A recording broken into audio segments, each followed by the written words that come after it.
आझाद मैदानात आंदोलन करण्यासाठी मुदतवाढ मिळणार का याकडे आता आंदोलकांचं लक्ष लागलंय। कारण आजच्या आंदोलनाची परवानगी 1 तासात संपणार आहे। उद्या पुन्हा एकदा परवानगी मिळावी यासाठी आज पुन्हा अर्ज करावा लागणार आहे। तर दुसरीकडे शिंदे समिती आणि मराठा आरक्षण उपसमितीचे अध्यक्ष विखे पाटलांमध्ये मागच्या 45 मिनिटांपासून बैठक सुरू आहे। जरांगेंशी चर्चा केल्यानंतर शिंदे समिती आता विखे पाटलांसोबत चर्चा करण्यासाठी दाखल झाली आहे। आणि याच संदर्भातली अधिकची माहिती घेऊयात आपले प्रतिनिधी राजू सोनावणे यांच्याकडून। राजू, आता तिसऱ्या दिवशीही मनोज जरांगेंना आंदोलनाची परवानगी मिळणार का असा सवाल आता उपस्थित होतोय।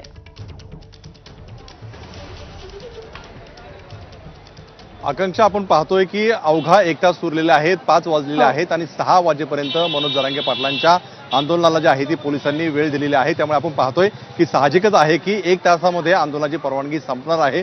उद्या परवानगी आहे की नाही हे अद्यापपर्यंत स्पष्ट होऊ शकलेलं नाही।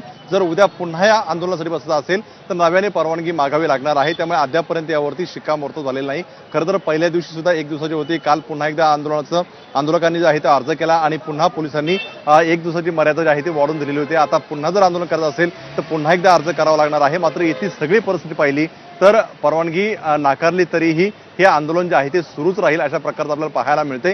कारण मनोज जरांगे पाटील असेल किंवा इतर काही त्यांचे पदाधिकारी असतील यांनी स्पष्ट केलेलं आहे, जोपर्यंत आम्हाला न्याय मिळत नाही तोपर्यंत आम्ही आझाद मैदान जे आहे ते सोडणार नाही अशी स्पष्ट भूमिका घेतलेली आहे। त्यामुळे पोलीस आता नेमकी काय भूमिका घेत आहेत हे पाहणं सगळ्यात महत्त्वाचं असणार आहे। खरं तर आज शनिवार आणि उद्या रविवार आहे, त्यामुळे फारसा परिणाम होणार नाही। मात्र सोमवारपासून ज्यावेळेस मुंबई सुरू होईल त्यावेळेस वाहतूक कोंडी असतील किंवा सगळंच इथलं जे कामकाज आहे ते ठप्प होणार आहे। मुंबई एक प्रकारची ठप्प होणार आहे। त्यामुळे आता सरकार असेल, पोलीस असेल यांच्याकडनं परवानगी मिळणार का हे पाहणं सगळ्यात महत्त्वाचं असणार आहे। दुसरीकडे आपण पाहतोय की सरकारने सुद्धा एक पाऊल पुढे टाकत चर्चेला जी आहे ती सुरुवात केलेली आहे। काही वेळापूर्वीच माजी न्यायमूर्ती संदीप शिंदे यांच्या समितीचे सदस्य आणि स्वतः अध्यक्ष या ठिकाणी येऊन गेले होते। मनोज जरांगे पाटील यांच्यासोबत चर्चा केलेली आहे।